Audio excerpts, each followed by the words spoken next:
4 कदम 4 चरण बाकी हैं केवल, और ये चौथे चरण का चुनाव बिल्कुल बीच का चुनाव है। अभी तक तो वो नीचे जा चुके हैं बहुत। ये चौथे चरण का चुनाव जो बिल्कुल बीच का चुनाव है, बताओ भारतीय जनता पार्टी का पूरा बैलेंस खराब कर दोगे कि नहीं करोगे? बस इन्हीं बातों के साथ मैं अपने कन्नौज के सभी लोगों का धन्यवाद देता हूं, मंच पर उपस्थित सभी नेताओं का धन्यवाद देता हूं। मैं एक बार फिर राहुल गांधी जी का कन्नौज शहर में, जो ऐतिहासिक शहर है हमारा, न केवल इतिहास पूरे देश और दुनिया में जाना जाता है, बल्कि सुगंध और यहाँ के व्यापार की वजह से कन्नौज की एक अलग पहचान है। मैं अपने कन्नौज के लोगों का भरोसा दिलाता हूँ कि कन्नौज की पहचान को और ऊंचाई तक पहुँचाने का काम करेंगे। बहुत बहुत धन्यवाद आपका। नहीं, एक कन्नौज का एक लंबा समाजवादी इतिहास है जो डॉक्टर राम मनोहर लोहिया जी से शुरू होता है, नेताजी से लेकर के, और जब भी समाजवादी पार्टी ने जिसको आपके बीच में लड़ाया होगा, आपने ऐतिहासिक वोटों से जिताने का काम किया। और जब मैं जीता हूं तो इस कन्नौज को विकास की ऊंचाइयों तक ले जाने का काम किया है। इसी कन्नौज में जितने भी बड़े बड़े काम आज दिखाई दे रहे हैं, सबके सब समाजवादियों के किए हुए हैं। अगर कोई हाईवे पे चलता होगा तो वो जानता होगा कि समाजवादियों का हाईवे है। कोई चला होगा, लेकिन हाईवे को हम लोगों ने कभी धुलवाया नहीं होगा।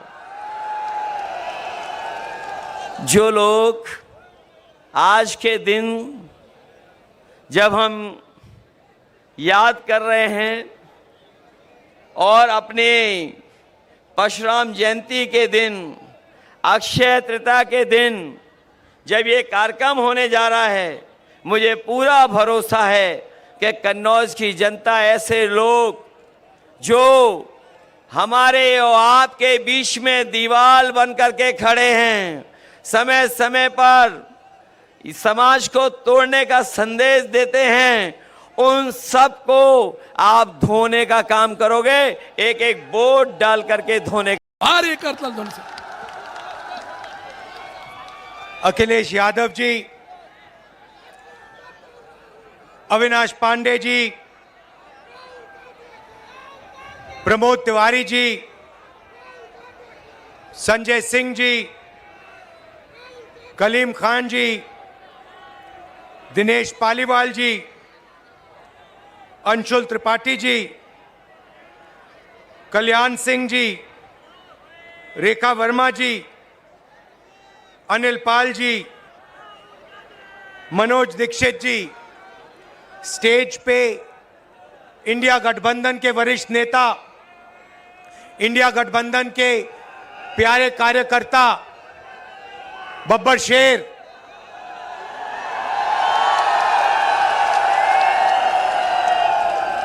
जो अब एक साथ टीम में जाके शिकार कर रहे हैं।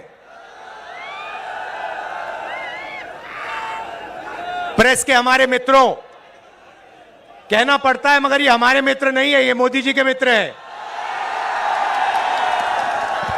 24 घंटा उनका काम करते रहते हैं। इन बेचारों की गलती नहीं है। इनको सैलरी की जरूरत है तो जो इनसे कहा जाता है ये करते हैं। मालिक इनके अदानी हैं, रिमोट कंट्रोल किसी और के हाथ में। अच्छा, अभी आपने कहा कि आपकी 250 गाड़ियों को रोका गया है। मैं आपको बताना चाहता हूं, 250 रोको, 400 रोको, 1000 रोको, कोई फर्क नहीं पड़ने वाला है। जितनी रोकनी है रोको। यहां पे इंडिया गठबंधन की जीत होगी, अखिलेश यादव की जीत होगी। और उत्तर प्रदेश में आप देखना,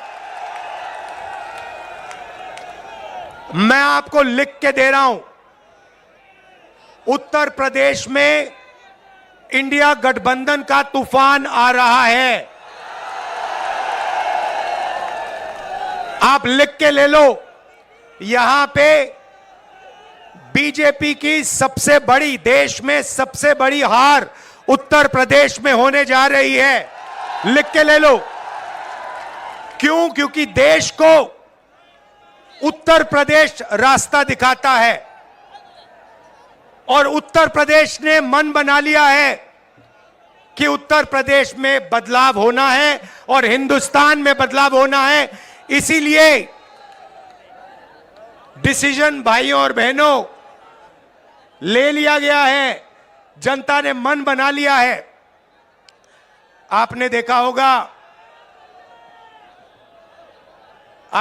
होगा 10 साल नरेंद्र मोदी जी ने अदानी और अंबानी का नाम नहीं लिया। 10 साल हजारों स्पीचें दी, अदानी अंबानी का नाम तक नहीं लिया। मगर अब भैया देखिए, जब कोई डर जाता है तो उन्हीं लोगों का नाम लेता है जो सोचता है बचा पाए।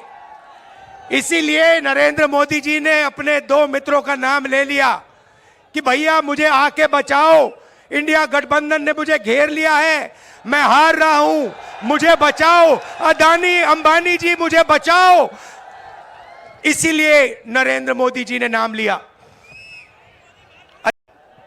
अब बीजेपी, नरेंद्र मोदी, अमित शाह आपके ध्यान को इधर उधर ले जाने की कोशिश करेंगे। अगले 10-15 दिन में आप देखना, ये आपके ध्यान को भटकाने की कोशिश करेंगे, कभी इधर कभी उधर कभी इधर।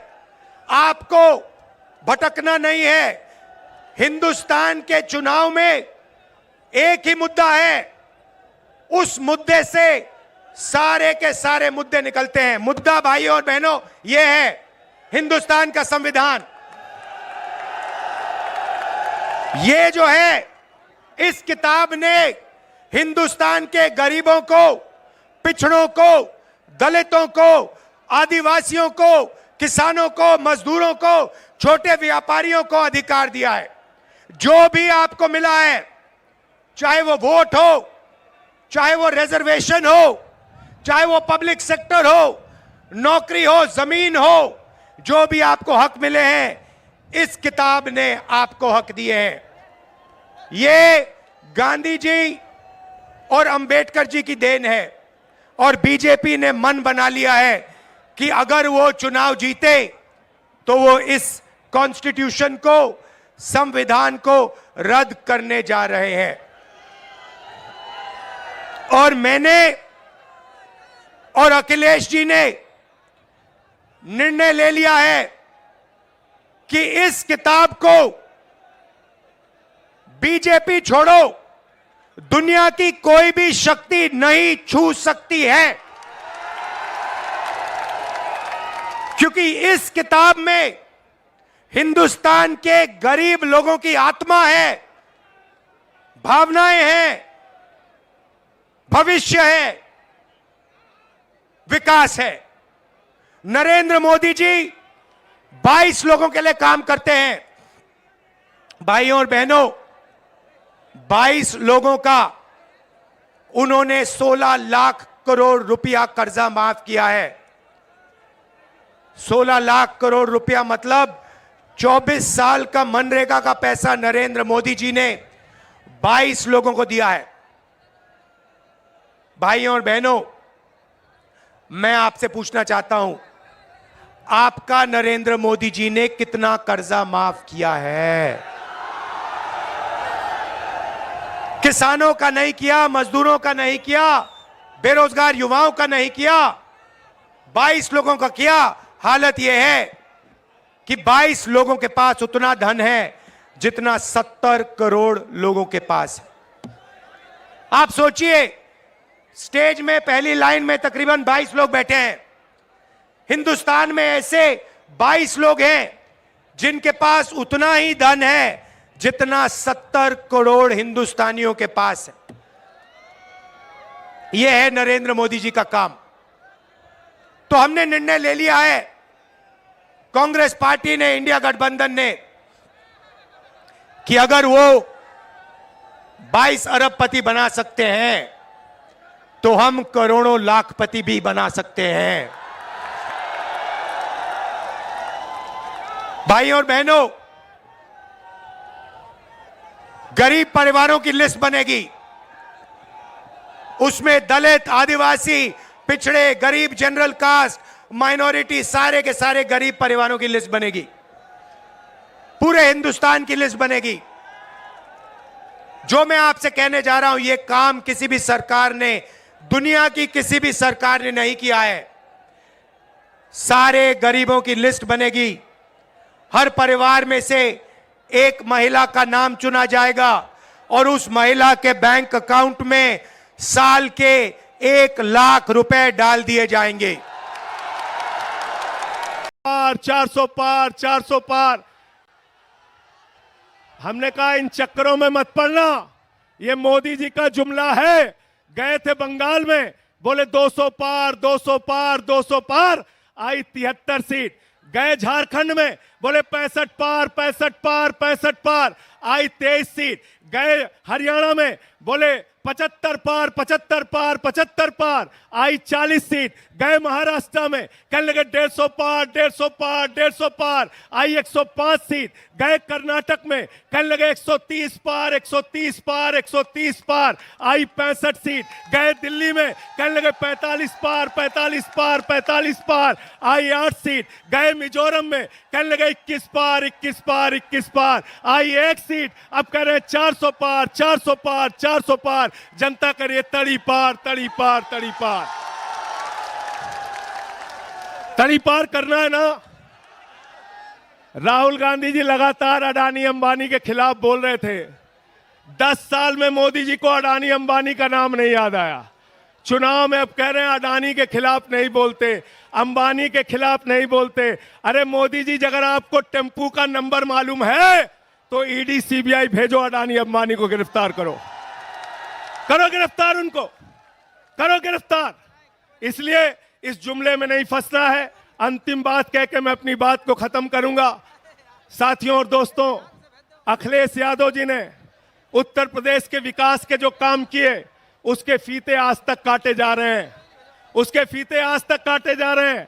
इसलिए ये लोग स्कूल नहीं बना सकते, अस्पताल नहीं बना सकते, सड़कें नहीं बना सकते, बिजली पानी नहीं दे सकते। मोदी जी आए थे कोरोना के टाइम में, उन्होंने कहा भाइयों और बहनों, गांव-गांव में कब्रिस्तान है तो शमशान होना चाहिए कि नहीं होना चाहिए। ये शमशान बनाने वाले लोग हैं। ये आपके बच्चों को स्कूल अस्पताल नहीं दे सकते। हमारे मुखिया अरविंद केजरीवाल को जेल में डाल दिया, मनीष सिसोदिया को जेल में डाल दिया, सत्येंद्र जैन को जेल में डाल दिया। मुझे 6 महीने जेल में रखा। 6 महीने नहीं, पूरी जिंदगी जेल में रखोगे तब भी तुमसे लड़ेंगे और जीतेंगे। जय हिंद। इंकलाब जिंदाबाद, समाजवाद जिंदाबाद। आप गारंटी लिख के ले लो, नरेंद्र मोदी हिंदुस्तान का प्रधानमंत्री नहीं बनेगा। बात खत्म हो गई है। मीडिया वाले नहीं बताएंगे, मगर याद रखो, कोरोना के बारे में मैंने कहा था, याद रखो, नरेंद्र मोदी हिंदुस्तान का प्रधानमंत्री नहीं बनने वाला है।